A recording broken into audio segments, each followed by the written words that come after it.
eksekusi komplek dengan tema waspada copet, cara mencegah dan mengatasi pencopetan.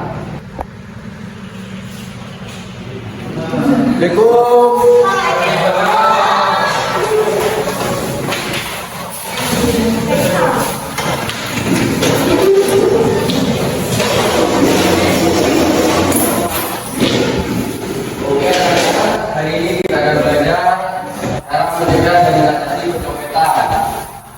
Ini sangat penting bagi kalian, terutama yang sering berada di tempat keramaian dan sering bepergian jauh. Maka dari kalian ada yang mengalami kejadian ini. Saya Pak, waktu itu saya naik bus, tas saya ada di samping saya dan dompet saya kehilangan teman saya tadi. Itu contoh klasik dari pencopetan.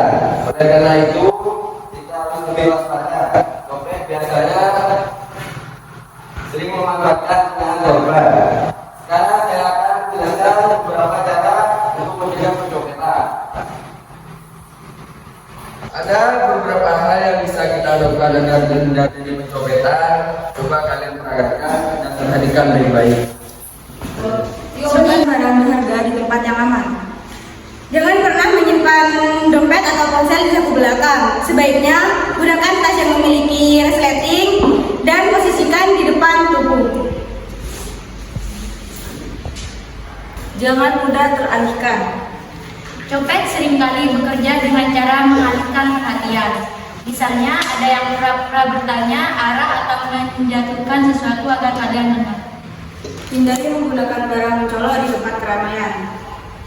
Kalau kalian memakai ponsel di tempat keramaian, copet bisa dengan mudah merebutnya dan lari. Waspadai gerak-gerik yang mencurigakan.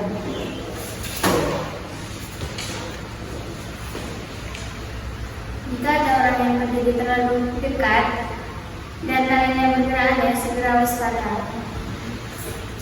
Jangan menaruh barang penting di suatu tempat.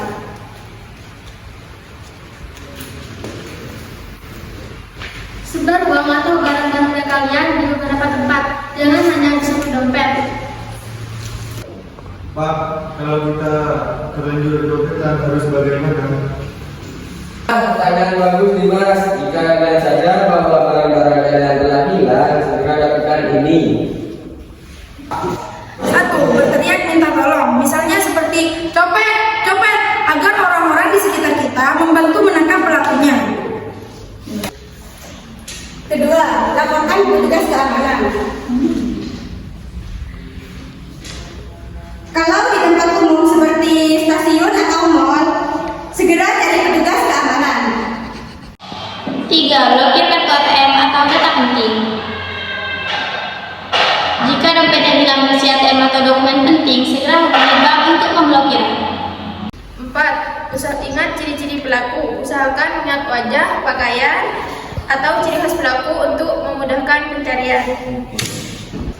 Baik, kita sekarang coba simulasi dan sebagai copet dan saya sebagai korban. Kita lihat bagaimana pencopetan bisa terjadi.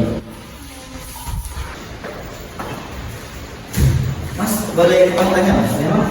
Tanya jalan. Jalan keluar terus mana? Ya, Mas. Copet, copet. Bagus, dengan menyadari situasi dan segera bereaksi, kita bisa mencegah kehilangan barang-barang berharga. Kesimpulannya, selalu waspada di tempat umum, simpan barang berharga dengan aman dan jangan lengah.